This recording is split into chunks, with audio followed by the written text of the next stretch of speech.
కొత్త బిజినెస్ కోసం ఆలోచిస్తున్నారా? ఈజాన్ డిస్ట్రిబ్యూషన్ కోసం కాల్ చేయండి 9154729854.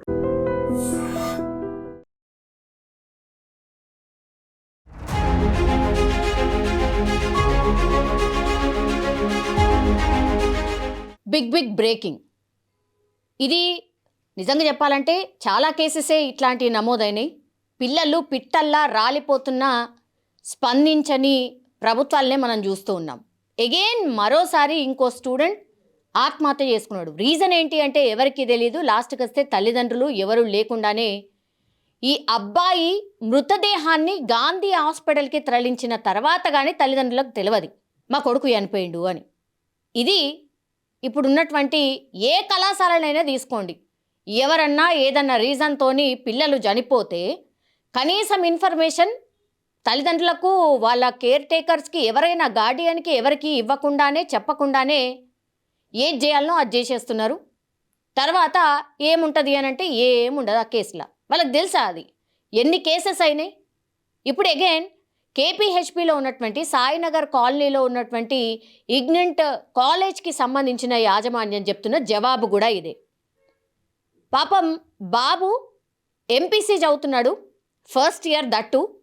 తల్లిదండ్రులు ఎన్నో ఆశలు పెట్టుకొని ఇట్లాంటి కాలేజీలని ఏరి కోరి 100 మందిని అడిగి ఈ కాలేజ్ బాగానే ఉంది మంచినే చెప్తారు అన్న తర్వాత అప్పుడు తీసుకెళ్ళి జాయిన్ చేస్తూ ఉంటారు. అక్కడ యాజమాన్యం ఫస్ట్ అసలు ఫీజు కట్టేంత వరకు ఒక రకంగా, ఫీజు కట్టిన తర్వాత ఇక అసలు మనం బాబుని వాళ్ళకేమైనా రాసిచ్చేసినామా, దత్తత ఇచ్చేసినామా అన్నట్టే ఉంటుంది. ఇక వీళ్ళకి ఏం హక్కులు ఉండవు, తల్లిదండ్రులకు ఏ హక్కు ఉండదు. ఇవి చాలా స్ట్రిక్ట్ రూల్స్ అని ప్రొజెక్ట్ చేసుకుంటూ ఉంటారు. ఆ బాబు ఎంత ఒత్తిడిలో ఉన్నా ఏమైపోయినా అసలు సంబంధమే ఉండదు. పేరెంట్స్ రావద్దు, పేరెంట్స్ కలవద్దు, హోమ్ సిక్ ఉంటే పంపించేది లేదు. ఇవన్నీ ఇట్లా terms and conditions, strict rules ఉంటాయి. ఓహో ఆహా అసలు మామూలుగా కాదు, స్ట్రిక్ట్ రూల్స్ ఉన్నాయి, కాలేజ్ అసలు ది బెస్ట్ కాలేజ్ అని తల్లిదండ్రులు కూడా అట్లనే జాయిన్ చేస్తారు. ఇప్పుడు ఏమైపోతుంది, కొంతమంది ఎవరైతే సెన్సిటివ్ ఉంటారో, కొంతమంది అనే మాటల్ని కూడా తట్టుకోలేని వాళ్ళు ఎవరైతే ఉంటారో వాళ్ళు ఎవరికి చెప్పాలో ఏం చేయాలో అర్థం కాక స్ట్రెస్ అయిపోయి లాస్ట్కి వస్తే ఇక ఎవరు వింటలేరు కదా, ఇక చచ్చిపోవడే బెటర్ అని చెప్పి చావుకి కూడా వెనకాడట్లేదు. చాలామంది ఇట్లనే చనిపోతున్న సందర్భాలు కోకొల్లలు. అవగాహన ఏమైనా కల్పిస్తారా అంటే ఏముండదు. కౌన్సిలింగ్ ఖచ్చితంగా ఉండాలి, కౌన్సిలర్లు ఖచ్చితంగా ఉండాలంటే అవి ఏముండవు. అసలు అన్ని రూల్స్ అన్నీ కూడా గాలికి వదిలేసి యాజమాన్యాలు అట్లనే ఉన్నాయి, పేరెంట్స్ కూడా మనం ఏమి పట్టించుకోకుండా అట్లనే ఉంటున్నాం. అందుకే ఈ పిల్లల చావులకు కారణమని చెప్పొచ్చు. 6 అడుగులు ఉంటాడట వాళ్ళ కొడుకు. నిన్న స్టడీ అవర్లో క్లాస్కి పోయిండు, అటెండెన్స్ కూడా ఇచ్చిండు. ఆ తర్వాత మరి ఎట్లా పోయిండో పైనకి తెలియదట. పైనకెళ్ళి ఆయన విండోకి ఉరేసుకొని చనిపోయిన తర్వాత అప్పుడు వీళ్ళ క్లాస్మేట్స్, రూమ్మేట్స్ ఎవరైతే ఉంటారో వెళ్ళి చూసేసరికి హ్యాంగ్ అయి ఉన్నాడట. ఇది వాళ్ళు చెప్తున్నటువంటి స్టోరీ, ఏవి కాలేజ్ యాజమాన్యం చెప్తున్నటువంటి స్టోరీ. సార్ మరి సీసీ కెమెరా ఉంటుంది కదా, సీసీ ఫుటేజ్ ఉంటుంది కదా మీ కాలేజ్కి సంబంధించి, ఇప్పుడు లోపలికి వచ్చిండు అంటున్నారు, వార్డెన్స్ చాలామంది ఉన్నారంటున్నారు, అసలు ప్రతి ఒక్క స్టూడెంట్ మా పిల్లల్లాగా అంటున్నారు, మేము ప్రతి ఒక్కటి చూసుకుంటామని అంటున్నారు. మరి ఈ పిల్లగాడు క్లాస్ రూమ్ల నుంచి పైనకి ఎట్లా పోయిండు, సింగిల్గా మీరు ఎట్లా ఎలో చేసిండ్రు? బాగా స్ట్రిక్ట్ ఉంటారు కదా, ఎవరిని అసలు ఎలో కూడా చేయరు. ఏం రీజన్ చెప్పి బయటకు పోయిండు? మరి క్లాస్ రూమ్లో సీసీ ఫుటేజ్ ఉంటుంది, కారిడార్లో సీసీ ఫుటేజ్ ఉంటుంది, వాళ్ళ రూమ్ పరిసరాల్లో సీసీ ఫుటేజ్ ఉంటుంది. అవన్నీ కూడా ఖచ్చితంగా మీరు చూపించాల్సిందే. అసలు పిల్లగాడికి ఏమైంది మాకు చెప్పాల్సిందే అని అటు విద్యార్థి సంఘాలు కానీ పేరెంట్స్ కానీ పాపం రోధిస్తున్నటువంటి సిచ్యువేషన్ అయితే అక్కడ కనిపిస్తుంది. ఈ సంవత్సరంలోనే దగ్గర నాకు తెలిసైతే ప్రతి సంవత్సరం ఇట్లా inter second year, first year పిల్లలు ఎంతమంది నాకు తెలిసైతే ఇప్పుడు ఉన్న పరిస్థితుల్లో 10 నుంచి 15,000 మంది చనిపోయి ఉంటారు నాకు తెలిసైతే ఖచ్చితంగా. ఎంతమంది స్ట్రెస్ తీసుకోలేక. ఇక్కడ ఇంకోటి ఏంటంటే మేము ఓన్లీ ఇక్కడ ఫస్ట్ ఇయర్కి సంబంధించిన కాలేజ్ మాత్రమే ఫస్ట్ ఇయర్ స్టూడెంట్సే ఉంటారని చెప్పారు. కానీ రీసెంట్లీ అట సెకండ్ ఇయర్ స్టూడెంట్స్ కూడా తీసుకొచ్చి ఇక్కడే క్లాసులు చెప్తున్నారట. వాళ్ళు ఫస్ట్ ఇయర్ స్టూడెంట్లని ర్యాగింగ్ చేస్తున్నారు. ఆ ర్యాగింగ్లో భాగంగా 2 రోజుల క్రితము ఈ అబ్బాయి ఎవరైతే ఉన్నాడో వాళ్ళ పేరెంట్స్కి కాల్ చేసి చెప్పిండట. ఈ అబ్బాయి పేరు వచ్చేసి కేతన్, శ్రీకేతన్. ఆయన వాళ్ళ అమ్మ నాన్నకు చెప్పిండట, ఇట్లా నన్ను ఏదో ఏదో అంటున్నారు, డబ్బుల విషయంలో ఏదో ఇట్లా సమ్ మాటలు అంటున్నారు, నేను అది తట్టుకోలేకపోతున్నా, తీసుకోలేకపోతున్నా, మీరు రండి, నన్ను తీసుకెళ్ళండి, నాకు హోమ్ సిక్ లాగుంది అని అబ్బాయి 2 రోజుల క్రితమే మాట్లాడినట. సరే మేము వస్తాం నాన్న అని కూడా చెప్పిండట. అంత లోపలనే ఇగో ఇట్లా చావు వార్త తెలిసింది. ఏమైపోవాలి వాళ్ళ పేరెంట్స్? అప్పటికి వీళ్ళు చెప్తూనే ఉన్నారట, ఏ పేరెంట్ అయినా అదే చెప్తారు, మా పిల్లల్ని కొట్టండి తిట్టండి అని ఏ పేరెంట్ చెప్పాడు. కొంచెం మీ పిల్లల్లాగా చూసుకోండి సార్, ఏమన్నా ఉన్నా మాకు చెప్పండి సార్ అనే చెప్తున్నారు. ఎందుకంటే ఈ మధ్యకాలంలో కాలేజ్లో అట్లాంటి కేసెస్ చాలా పెరుగుతున్నాయి. చాలామంది పిల్లలు చనిపోతున్నారు ఆ స్ట్రెస్ తీసుకోలేక. అందుకని పేరెంట్స్ కూడా మీరు ఏమనకండి, చదవకపోయినా ఏం కాదు, మేము ఏం అడగము, మా పిల్లగాడు ఎంత చదివితే అంతే చాలు అనే పేరెంట్స్ చాలామంది ఉన్నారు. ఇతను కూడా అంతే, వీళ్ళ పేరెంట్స్ కూడా అదే చెప్తున్నారు. తీరా చూస్తే అసలు ఏమైంది అంటే చెప్తలేరు. వాళ్ళకి ఎప్పుడో 9 గంటలకు ఇన్ఫర్మేషన్ అట, పిల్లగాడు చనిపోయి ఆల్రెడీ పోలీసులకు ఇన్ఫర్మేషన్ ఇచ్చేసరికి పిల్లగాడు చనిపోయిండు. వీళ్ళే హ్యాంగ్ చేసుకున్న పిల్లగాడిని వీళ్ళే అట తీసుకుపోయారట హాస్పిటల్కి. తీసుకుపోతే డాక్టర్స్ ఇక చనిపోయింది అన్న తర్వాత అప్పుడు పోలీసులకు ఇన్ఫర్మేషన్ ఇచ్చిండట. సార్ మరి కనీసం ఇట్లా అయిన తర్వాత ఫస్ట్ మీరు ఇన్ఫర్మేషన్ ఇవ్వాల్సింది పోలీసులకు యాజ్ వెల్ యాజ్ పేరెంట్స్కి కదా అంటే ఆన్సర్ లేదు. ఏదో ఏదో చెప్తున్నాడు, సీసీ కెమెరా ఉంటుంది కదా, సీసీ ఫుటేజ్ ఉంటుంది కదా, అది మాకు చూపించండి అని అంటే షూర్, డెఫినెట్లీ చూపిస్తామండి, మాకేముంది చూపిస్తామని అంటున్నాడు. ఒక టైం తీసుకుంటాము, ఒక 1-2 డేస్ టైం తీసుకుంటున్నామండి. ఎందుకు, దేనికి టైము? సీసీ ఫుటేజ్ చూడ్డానికి కూడా టైం ఏం అవసరం? ఇమీడియట్గా తీసుకెళ్ళి చూపించాలి మీరు ఏం మిస్టేక్ చేయకపోతే. అక్కడ ఏదో జరిగింది, ఎవరో ఏదో అన్నారు, అందుకే మా పిల్లగాడు చనిపోయిందని క్లియర్ కట్గా వాళ్ళ పేరెంట్స్ అయితే చెప్తున్నారు. ఈ కేసుని చాలా సీరియస్గా తీసుకోవాల్సిందే. యాజమాన్యం మిస్టేక్ ఉంటే యాజమాన్యం, లేదంటే ఎవరైతే ర్యాగింగ్ చేసిండ్రో పిల్లగాళ్ళు ఎవరైనా ఉంటే వాళ్ళదేమైనా మిస్టేక్ ఉంటే వాళ్ళ మీద చర్యలు, అన్ని చర్యలు తీసుకోవాల్సిందే. ఇది వాళ్ళ పేరెంట్స్ కానీ లేకపోతే విద్యార్థి సంఘాలు కానీ మనం ఈ ఇన్సిడెంట్ తెలిసిన మనం కానీ డిమాండ్ చేయాల్సిందే. లేకపోతే ఇట్లాంటి ఆత్మహత్యలకు ఫుల్ స్టాప్ అనేదే ఉండదు. ఇది కంటిన్యూషన్ ప్రాసెస్గా మరీ భయంకరంగా పెరిగిపోతున్న పరిస్థితుల్లో దయచేసి ప్రభుత్వం కూడా దీని మీద చాలా చాలా సీరియస్గా దృష్టి పెట్టాల్సిన అవసరం ఉంది. నెక్స్ట్ అకాడమిక్ ఇయర్ స్టార్ట్ కాకంటే ముందే ఇవన్నిటినీ కూడా సరిచేయాల్సిన అవసరం డెఫినెట్లీ ఉంది అని తెలియజేయడానికే ఇట్లాంటి ఇన్సిడెంట్స్ కోకొల్లలుగా బయటపడుతున్నాయి. సో దీని మీద దయచేసి రిక్వెస్ట్గా మనం కూడా చెప్పాల్సిందే, ప్రభుత్వం దీని మీద దృష్టి సారించండి. ఇలా పిల్లల ప్రాణాలు పిట్టల్లా రాలిపోతున్నాయి, దయచేసి దీని మీద దృష్టి పెట్టండి. మాకు ఏం జరిగిందో కూడా మాతో చెప్పలేదమ్మా. నైట్ వచ్చి ఇప్పటి వరకు వెయిట్ చేస్తున్నాము, ఏం జరిగిందో కూడా చెప్పట్లేదు నాయన.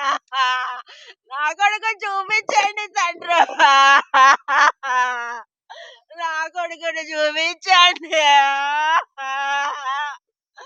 నా బిడ్డను చూపించండి, నా కొడుకుని చూపించండి అమ్మా.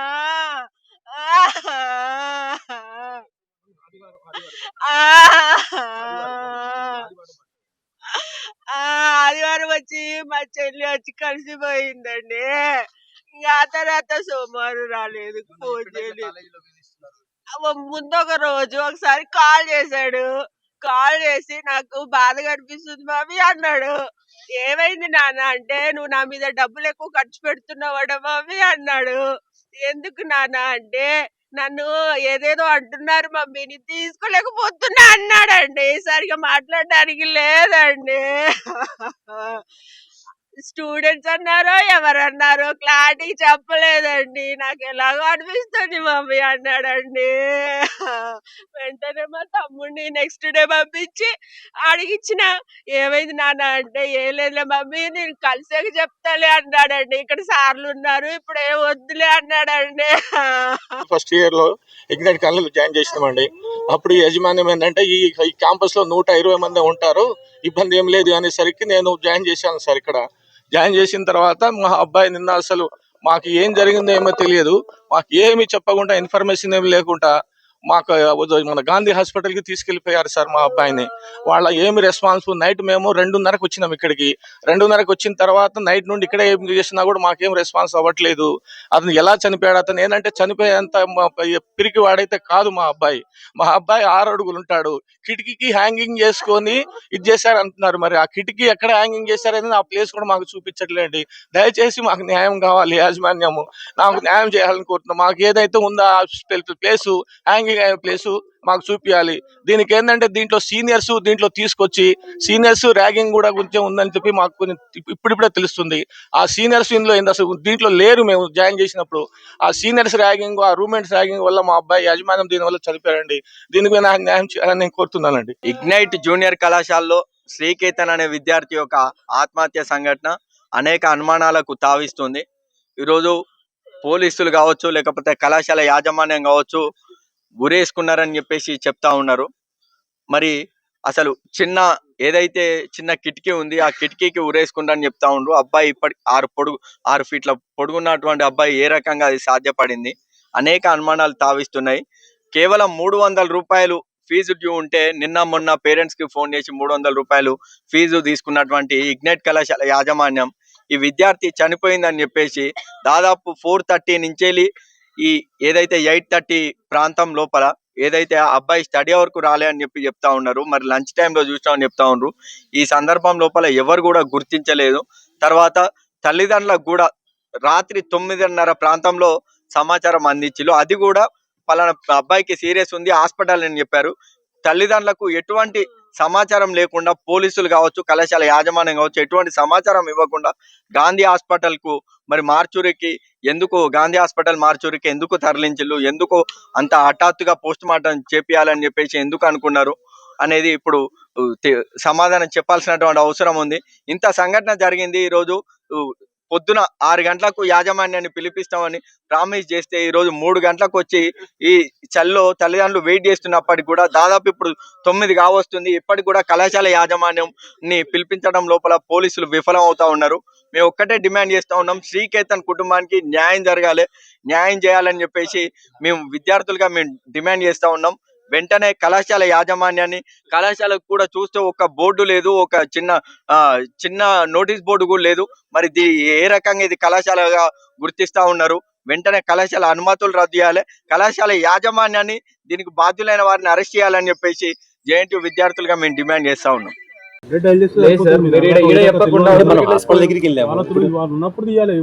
టైంలో మనకి ఒక పిల్లోని మనం ఎంత బాగా సేవ్ చేయగలని థింక్ చేస్తాం, కానీ ఆ టైంలో మాకు కొంత కాదంటలేదు. మీరు చెప్పింది ఆ టైంలో మనకు అది క్లిక్ అయిపోవచ్చు. అంటే ఆ టైంలో మనం ఇమీడియట్గా చేయలేము, పిల్లలు మనం బెటర్గా సేవ్ చేసుకోవాలి, మా పిల్లలు ఏంటి ఇలా అయ్యాడని మేము అనుకుంటాం. కానీ ఆ టైంలో కొంచెం మాకు ఆలోచన అంటే ఇప్పుడు డోర్ లాక్ అసలు వేసేయలేదు. అంటే లంచ్ టైం, డిన్నర్ టైం కదండి, అందరూ పైన ఉంటారు. ఫ్లోర్ కి వార్డెన్స్ ఉంటారు, ప్రతి ఫ్లోర్ కి వార్డెన్. చాలా హ్యూజ్ స్ట్రెంత్ కాదు కదండి, మనం చక్కగా 4 వార్డెన్స్ కాలేజ్ కి మీ దగ్గర ఉన్నదే తక్కువ స్ట్రెంత్ సార్. మీరు దాన్ని బట్టి వార్డెన్స్ ఎక్కువ మందిని పెట్టుకోవాలి. వార్డెన్స్ ఉంటే అసలు ఆ స్టూడెంట్ ఆ రూమ్ లోకి పోయి సూసైడ్ చేసుకునే కాదు కదా సార్. ఏ బాబు ఏంది రాబే అని చెప్పి వార్డెన్ ఆపేటోళ్ళు. జనరల్ కింద మనకి స్టడీ నుంచి మనకి బాబు క్లాస్ నుంచి అవుట్కి వెళ్ళిన టైం మీ దగ్గర ఉందా? సో అది ఒకసారి చెక్ చేస్తున్నాం. అంటే సార్ మాకు కంప్లీట్ డేటా కావాలి.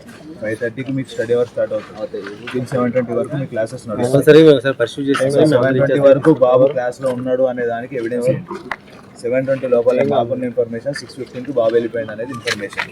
ఏదన్నా బయటకు వచ్చాయినా మనం క్లాస్ రూమ్ నుంచి బయటకు వచ్చేది వాష్రూమ్ అని చెప్పి అదే టైంలో మీరు తాళం లేదంటున్న హాస్టల్ రూమ్స్ కి మీరు తాళం వేస్తారు. ఇందాకేమన్నా డిన్నర్ టైంలో ఓపెన్ చేస్తున్నా అన్నారు. మరి ఇప్పుడు 6:15కి వెళ్ళినా అంటే మరి మీరు ఎట్లా చెక్ చేస్తా అంటారు? మరి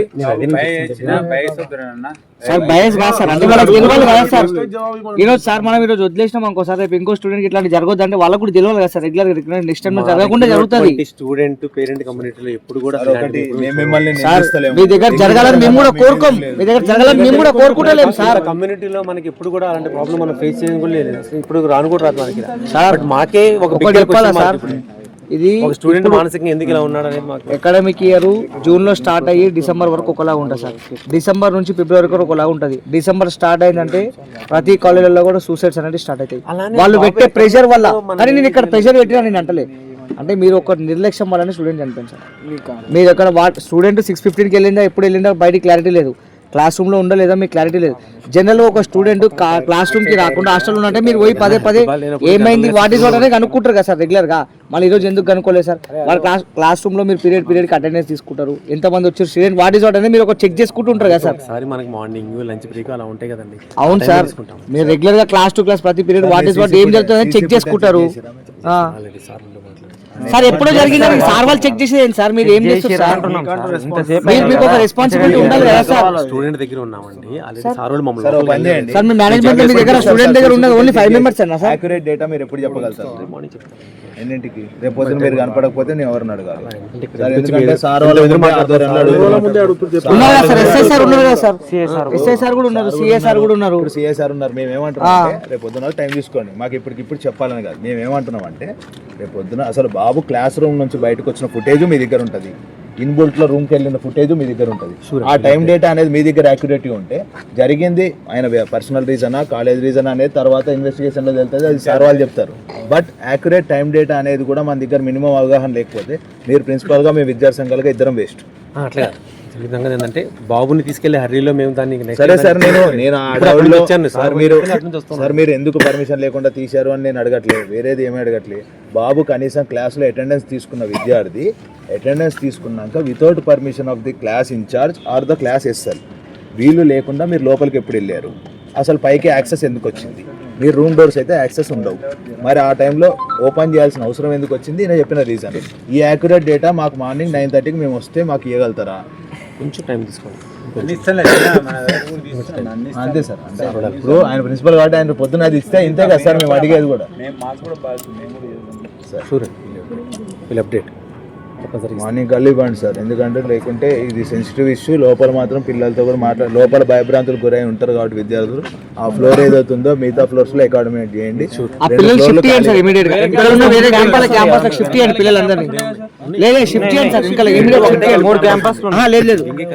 వీళ్ళు ఇక్కడ నుంచి స్టూడెంట్స్ అందరూ అక్కడ షిఫ్ట్ చేయండి సార్ ఇమీడియట్ గా. వాళ్ళు అప్పటి నుంచి ఎట్లా వస్తారు చూడండి. మేము కూడా ఇక్కడ డిస్టర్బెన్స్ చేయాలి, వాళ్ళని ఏదో ఇప్పుడు మోటివేట్ చేయాలి. ఇప్పుడు అది ఆ రకంగా అదే ఆలోచించేదని ఏం లేదు సార్. వాళ్ళు ఇప్పుడు వాళ్ళంతా వేరే డిసిషన్ సార్. ఇప్పుడు అక్కడ ఏం జరిగింది, పేరెంట్స్ తో ఏం మాట్లాడదాం అనే వాళ్ళని ఉన్నారు. అదే సార్, అందుకని ఇక్కడ ఉన్న పిల్లలని ఎవరు పట్టించుకోవాలని చెప్పి చెప్తున్నాం సార్. ఇమీడియట్ గా పిల్లల్ని అక్కడ నుంచి ఇక్కడ చేంజ్ చేయాలని చెప్పి చెప్తున్నాం. రేపు కూడా సార్ ఇంకోటి దయచేసి చెప్తున్నాము, రేపు మాత్రం మీరు పొద్దున తరగతులు నిర్వహిస్తే మాత్రం లోపల క్లాసెస్ ఎవరు అడ్డం వచ్చినా కూడా ఊకనే ప్రసక్తి ఉండదు సార్. ముందే కనీసం కండోలెన్స్ కింద మీరు మానవత దృక్పథంతో మొత్తం ఇగ్నైటర్ బంద్ చేసుకోవాలి. ముందే చెప్తున్నాం మేము. మళ్ళీ రేపు చుట్టుపక్కల మేనేజ్మెంట్ మొత్తం సార్ హాస్టల్ క్యాంపస్ కాకుండా డే స్కాలర్ ఎవరైతే ఉన్నారో వాళ్ళ పేరెంట్స్ కి ఇమీడియట్ గా మెసేజ్ పెట్టండి, రేపు కాలేజ్ లేదు అని చెప్పి. కనీసం కట్టేసి ఉపయోగించండి. మిగతా కార్పొరేట్ కళాశాల లెక్క మీరు బిహేవ్ చేయొచ్చు. అదే చెప్తున్నాం సార్ మేము, అదే కింద విద్యార్థి ఫోటో పెట్టండి, రేపు నివాళులు అర్పించండి. క్యాంపస్ నుంచి మీరు తప్పిదం మీరు కావాలని చేసింది కాదు, ఇది అనుకొని జరిగింది కాదు. కానీ మానవత దృక్పథం అనేది మీరు కాలేజ్ యాజమాన్యం నుంచి మీరు రెస్పాన్సిబిలిటీగా తీసుకొని రేపు అది చేయండి. పొద్దున మేము 9:30 కల్లా వస్తాం సార్ విద్యార్థి సంఘం. దానికి కనీసం మినిమం అవగాహన ఉంచుకొని సమానం చెప్పే వ్యక్తిని ఎవరినైనా ఉంటే పెట్టండి సార్. Thank you. నిజంగా ప్రస్తుతం ఉన్నటువంటి సమాజం దేనికి ప్రయారిటీ ఇస్తుంది? ఆర్థిక సంబంధాల చుట్టూ మాత్రమే తిరుగుతుంది. మళ్ళీ ఎన్నికలంగానే చాలా విరక్తి కలుగుతాను. మంచి అనిపిస్తుంది కదా, లేడీస్ కూడా ఛాలెంజింగ్ జాబ్స్ చేసినప్పుడు చాలా బాగుంటది. ట్రాఫిక్ అసిస్టెంట్స్ గా నియమించిన ట్రాన్స్జెండర్స్ అందరితో సాల్యూట్ చేయించుకుంటున్నారు. ఫుడ్ డెలివరీ ఇవ్వటానికి వెళ్ళినటువంటి డెలివరీ బాయ్ అనిల్ పై కళ్ళ ముందు